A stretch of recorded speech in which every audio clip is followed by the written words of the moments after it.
Hi everyone, welcome to another episode of T-Dog RC. I'm Tim, and in this episode we are carrying on with the Spitfire assembly from VQ Models, and we are getting stuck into the tail. So we've got the horizontal stabiliser, vertical stabiliser to put on, rudder, elevator, all that sort of stuff to get stuck into. So without further ado, let's get this on the bench and let's get stuck in. Okay, we are back on the bench with the Spitfire. It's been couple of weeks since I got into the workshop, just been busy. So first job is we are going with the horizontal stabilizer, following the instructions. And first thing I've got to do is there's some slots already cut into the fuselage, one each side, for this to slide through, but at the moment they're covered with the covering. So my first job is to cut these out, cut the covering away, and also there's one down there for the vertical stab. So going to get that cut away, and then once we've done that we can start to look at sliding this into position, and then we've got to mark it up. So I'm going to get those cut first and then I'll come back to you. Okay, so we've got the covering cut away there. So next job is to get the horizontal stab open. Always nicely packed, VQ models are. Okay, then I've just got to remove the elevators. These have been hinged on the elevator side, so they're glued in. But we need to remove both of those, and then we've just got to slide this through, and it could be a bit tight. Right, just about okay. We've got to find the centre. In fact, I need to take this back out because there is a slot in the middle that I just need to cut out for the vertical stabiliser to go in. Okay, and actually what I'm going to do now, I've cut that slot out. I'm just going to measure between these two points here and just find the centre line and mark that off, just to help us line it up. So it's 37.2, so 18.6 is gonna be the centre. And then I will just get my set square. And now we can get it lined up. And then what I need to do is basically just measure the back of this and that side and just make sure it's equal both sides. So I'll turn this round, it's going to be a little bit tricky, and I'll just get that measured up. Okay, so got that measured up and just marked out there and there, you can just about see. So what I've got to do now is cut away this covering, because that's going to allow the glue to settle in there onto the wood underneath.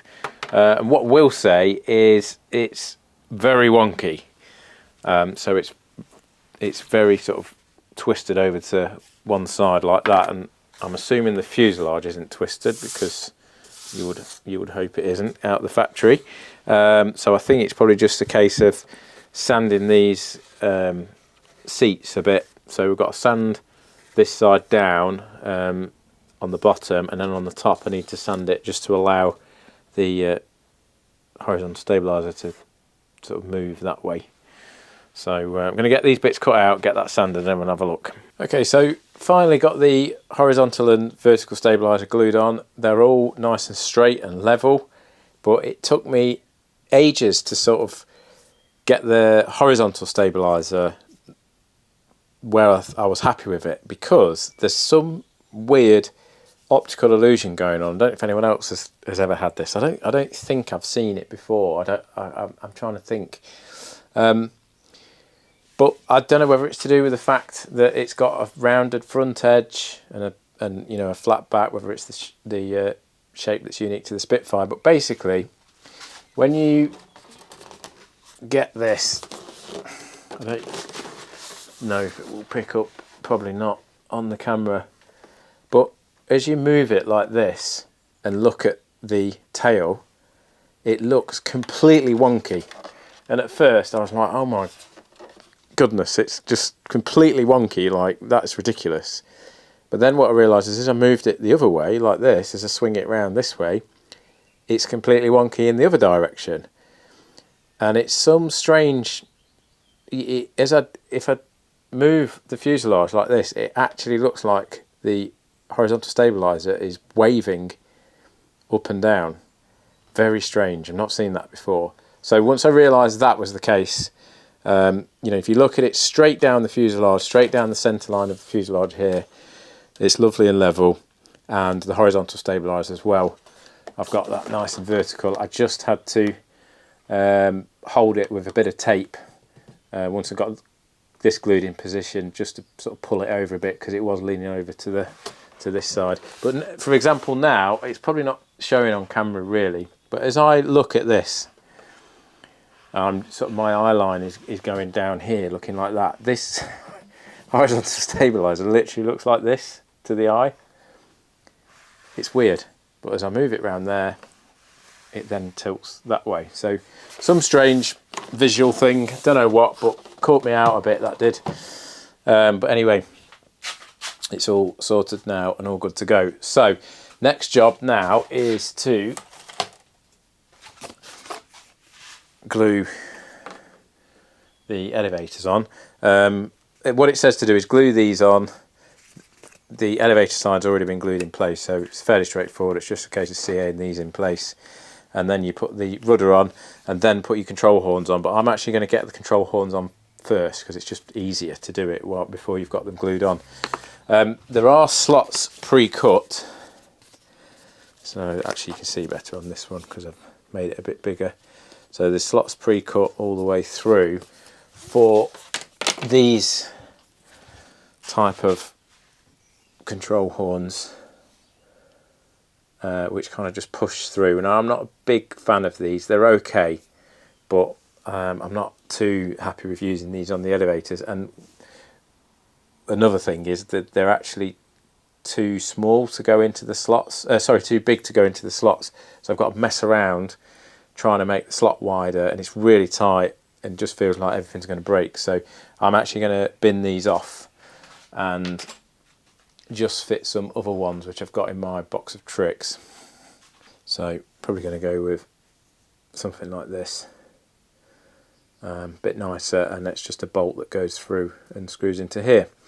So I'm going to get those done, like I say, and mounted before I actually glue the elevator and rudder on. So I'm going to crack on with those, and then I'll show you once I've got the elevator and rudder glued into place.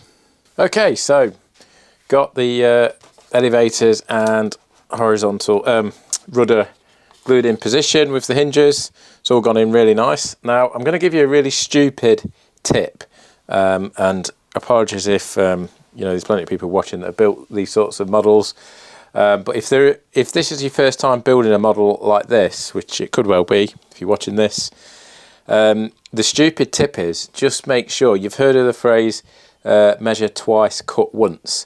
Well, when you're gluing these hinges on, particularly when they're sort of pre-hinged in one side like this, it's check the surface twice, glue once. Because I have seen on other channels, I don't think I've ever done it myself, but I've certainly seen people do it, like I say, including on YouTube. They actually get these the wrong way round. So basically in this scenario, you'd have the grey, which is the bottom of the covering, facing up, and then you go and put your CA glue into the hinges, because they're like wicking hinges that really suck up the CA glue into the bolster. And basically once you've done that, there is no way you are getting this elevator off. And I've seen it done where people have put them on back to front and all sorts of stuff, upside down, whatever. Sounds stupid, but it can happen. So just check that you're happy with the position of them and everything before you go ahead and put that first little drop of CA in. If you do it, then basically what you have to do is cut through the hinges and then cut new slots and put new hinges in, so it's a real faff. So yeah, just a stupid little tip there. Right, the last job I've got for this particular episode is I've just got to get the tail wheel put on, and then I'm just going to put the control rods in just to show you those.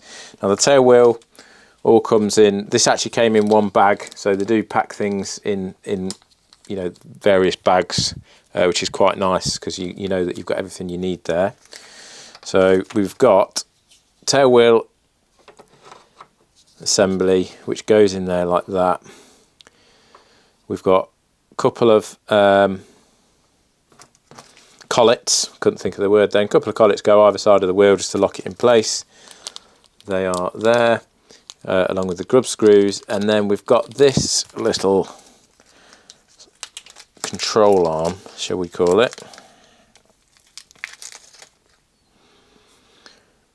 which looks like that, and again that has got its own, it's not a grub screw, it's a proper little hex bolt there. That sits in between here like this. Now sometimes in my experience these things are a little bit tight, so we might need to just sand it down a little bit, but basically that sits in there. And the other thing they've done which is nice is they've pre-ground a flat on that, which is a nice little touch, that, because often these manufacturers just leave you to do it. That's going to slip in there like this. Need to do it off camera really, because it probably needs a little bit of, oh, I tell you what I need to do is undo the Allen bolt. But anyway, that's going to slip in there, and then if you can just see here, let's see if I can focus in on that. So just here you can see there's a little snake out of there, and there's a very small control rod that runs through, and that's going to hook up to the rudder servo along with this control rod that's going to come out of here and connect to the horn. So when you operate the rudder servo, it's also going to operate the tail wheel. So very effective, nice and simple. So I'm just going to get that hooked up, and then I'll show you what it looks like with all the when everything's hooked up. Okay, that's got that all wrapped up. So we've got the tail wheel installed. That went in really nice actually. I did just a few things to note if you're doing one of these or something similar. I had this problem with my VQ PC6. This is very tight in here, this little control arm, so you just have to get a little sanding block and just rub it on a sanding block to keep it nice and square, but take some of the plastic off. So I've done that, and now it's really nice and loose, as you can see. And then the other thing to note is you need to hook in the push rod before you fasten in the control arm into here, because otherwise there's no way of getting that in, and of course then trying to get the push rod in there. So you have to hook it on first, slide the push rod in, and then position your control rod in there. I also made a note before I put the control arm in, I just made a little mark on here with a Sharpie, a fine Sharpie, just to show me how far down it needed to go before that flat piece that they'd put on was slap bang in the middle. And then I've got everything Loctited in, because you're not going to want that coming undone, and it will vibrate quite a bit. So although it's got some plastic on it, it is metal inside, so I've Loctited that. Obviously Loctited the collets on.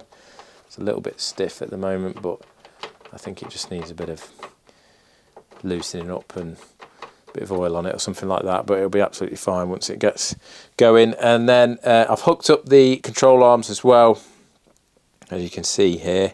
But obviously they're just hooked up roughly. I need to put some silicone tubing over these before I fly it, and at the moment they're just hanging out in the fuselage. They're massive, the control rods, so they all need cutting down and connecting to the servos, but we'll do that in the next episode.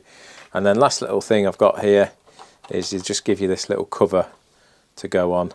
So that's just going to go on there like that, and then I've just got to drill some holes in this and just put some 3 little screws in that to secure that in place, which should be in the kit somewhere. So I've got to dig those out, fasten that on, and we're done at the tail. So that sees this episode finished really.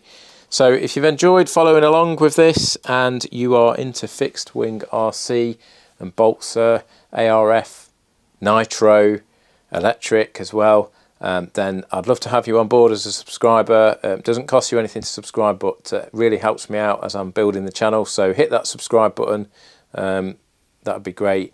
And if you like the video, give me a thumbs up. And if you've got any comments, stick them in the comments box. I always get back to people.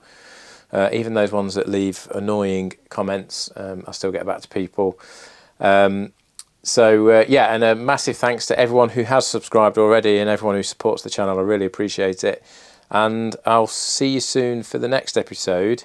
And the next episode is going to be finishing this off, really, getting the radio gear installed, getting the servos installed and hooked up, getting the engine mounted, nose cone on, prop, all the little bits to get this thing ready to fly. So if that sounds good, hit the bell icon, then you'll be notified when that one comes out. And I'll see you soon for the next one.